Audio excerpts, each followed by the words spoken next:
rapat ya.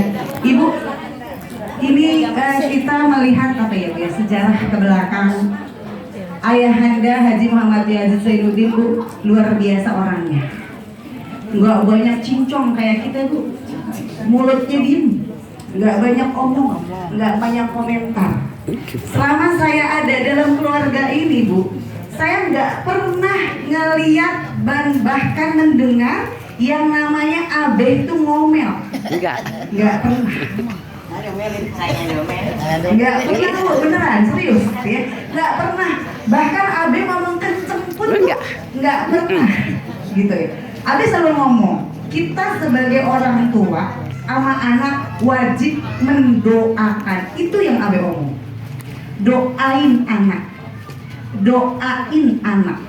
Jadi karena apa ya, Bu? Kadang-kadang kalau saling nggak ada urusan nih, Bu, ya ngobrol tuh berdua Abe. Yang lain kalau nggak ada nih, Bu, orang-orang semua kosong.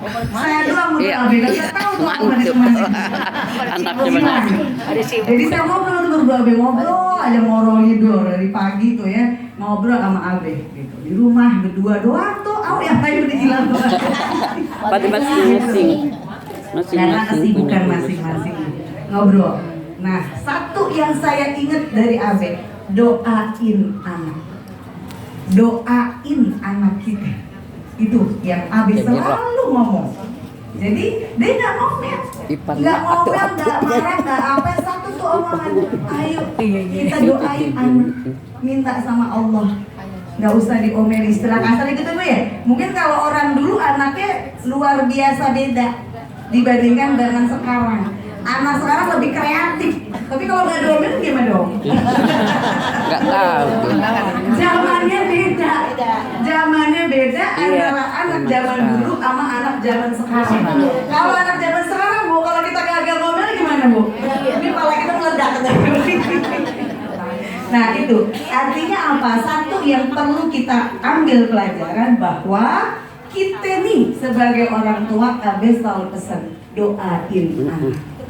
Robbi habli minas sholihin, Robbana hablana min azwajina wa zurriyatina qurrata a'yun waj'alna lil muttaqina imama.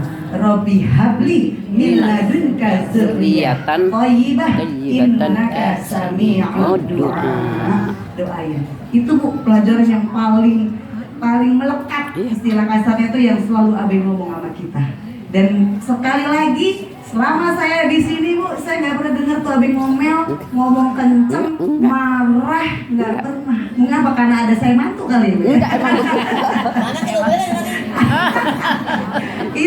Itu yang pertama yang perlu kita sama-sama ambil hikmah gitu ya, ambil suri tauladan dari Abe. Satu. Yang kedua, Abe itu hidup disiplin.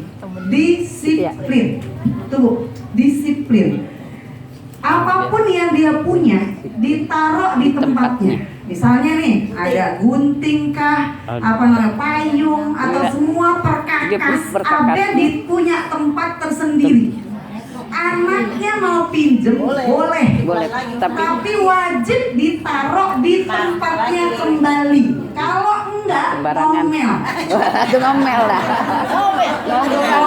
Tapi boleh nggak marah. Maksudnya itu nggak kayak kita gitu loh, Bu. Marahnya kalau gitu ya. Pak, ini punya Abi mana nih? Siapa yang pinjam gitu? Negor, bukan ngomel. Maksudnya ngomel kayak kita, Bu. Enggak. Nih, dua pelajaran yang memang sangat berharga, khususnya buat saya gitu ya. Dan mungkin ini juga bisa jadi iktibar buat kita gitu.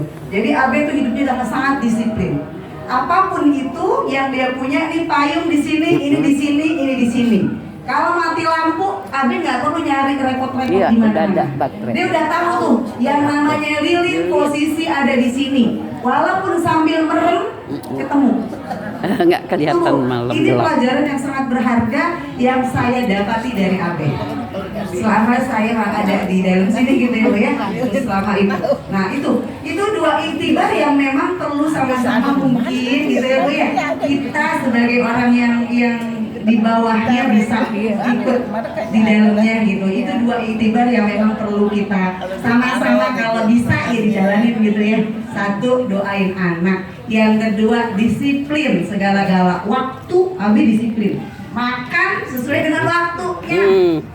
Makan aja sesuai dengan waktu. Bukan sebelum di sana di zuhur, ya udah di zuhur gitu. Nah itu, jadi kedisiplinan Abah itu luar biasa sehingga itu suka lihat YouTube aja yang nah itu kakaknya tercinta ya Allah.